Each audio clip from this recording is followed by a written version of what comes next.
Yeah, I mean, Darksiders is an action-adventure game where you play as War, one of the four horsemen of the apocalypse, and in the game you're accused of triggering a false apocalypse. You wipe out humanity before its time, are stripped of your powers, sent back to Earth to basically get your revenge and your redemption.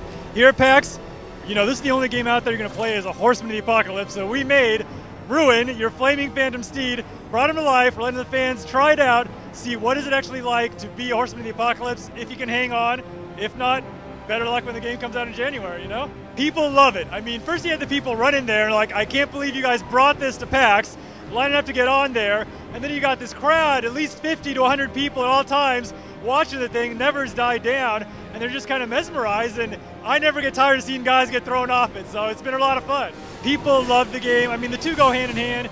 You know, people check out the horse, they stay for the game. People pretty much love what we're showing here. We're showing the interactable environments. You can pick up cars, throw them around. The traversal, being able to jump up on the pipes, kind of go arm over arm.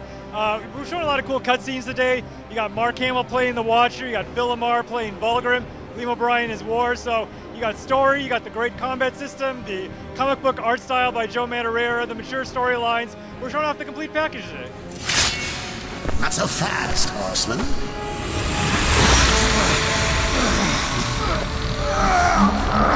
Let's lay down a few ground rules. Until this is over, you're a dog on a leash. I say bark, you bark. And if I have to kick you, you better not bare your teeth. Understand? It's a badass Zelda. That's the easiest way to think about it. It's kind of got this East meets West game design. So it takes the hub and dungeon structure that you know from games like Zelda or Metroid or Castlevania, and it combines it with the sensibilities of a modern action game. So that great combat system that we talked about, that'll put us up there with the top action games, and yet there is a sense of exploration. If you're the kind of guy like me, you want to find every single secret, you want to get 100% in the game, Darksiders is the game for you. But a lot of the time, those games don't have the great combat system. They're very simplistic. Not so with Darksiders.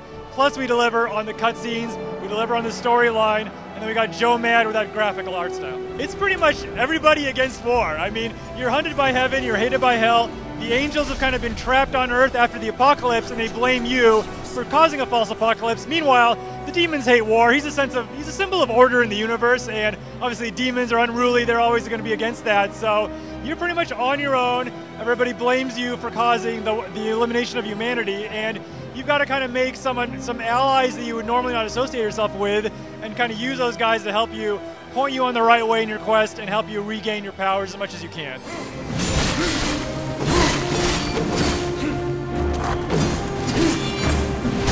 It's hard to break down the percentages. There's going to be action no matter where you go in the game, so don't worry about that. In terms of exploration, I think you're going to see that a lot in the puzzles in the game, in the dungeons.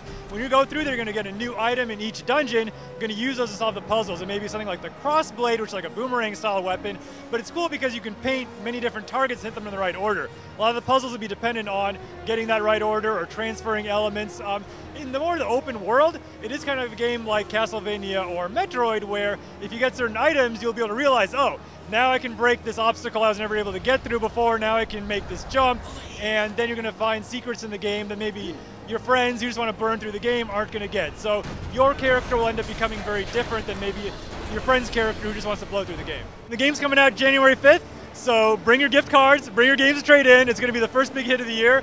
In terms of content, what we've announced this week is Death Scythe, aka the Harvester, an exclusive unlockable when you pre-order at GameStop.com. Feed my hunger.